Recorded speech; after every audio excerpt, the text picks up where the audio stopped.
Assalomu alaykum. Bugun 22 avgust shanba 2026-yil Namangan shahar Chorsidagi Musiqiy Novo drama teatridaman. Mana shu 1-sentyabrga tayyor qilindi. 5-sentyabrgacha spektakl bekorga bo'ladi. 35 yil mustaqillik bayram kutamiz. Men ham kelaman. Endi mana Iskandar aka Hamraqulov eng kichkina shogirdlari Mirjalol mana chiqaldi. Assalomu alaykum azizlar.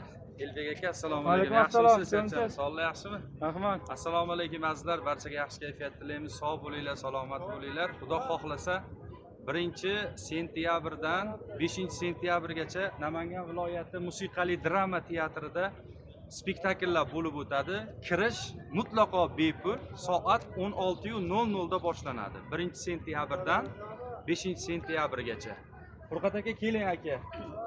Assalomu alaykum. Tuzimsiz, charchamasdan. Sizlar yaxshimi? Rahmat. Teatrlarda charchamasdan, ijodlarda. Rahmat. Tuzimsiz. Allohga shukr, rahmat. Xudo xohlasa 1-sentyabrdan 5-sentyabrgacha Albatta. spektakllar bo'lar ekan, bepul ekan. Bepul. Ha? Shu haqida ozgina ma'lumot aka. Assalomu alaykum hurmatli yurtdoshlar, assalomu alaykum aziz vatandoshlar.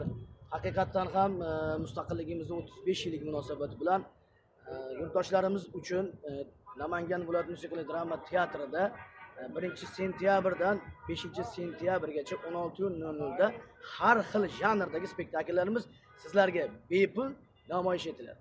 Spektaklga keling, maza qilib maroqli dam oling. Spektaklimiz har kuni 16:00 da. 1-sentyabrdan 5-sentyabrdan 5-sentyabrgacha. Bepul. Bepul. Elbek aka, marhamat, so'z navbati sizga endi aka. Hozir mana shu yerda bayroqlarni ko'rsatib, tanishtirib namoyish etamiz. Bo'pti.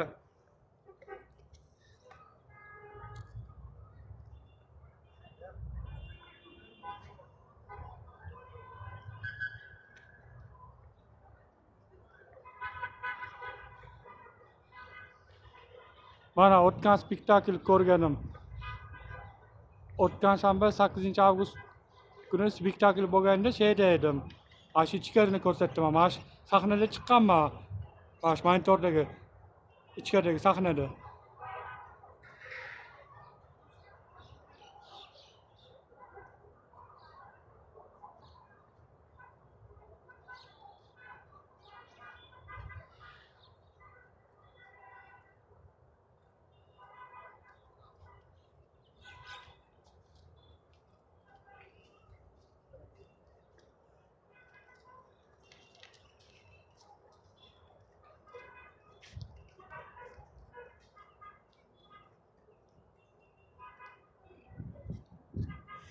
Endi yangi fontonni tanishtiramiz.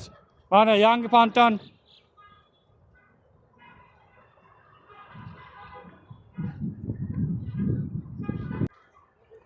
Mana ijodni bajarib namoyish ettirdik. Bo'pti.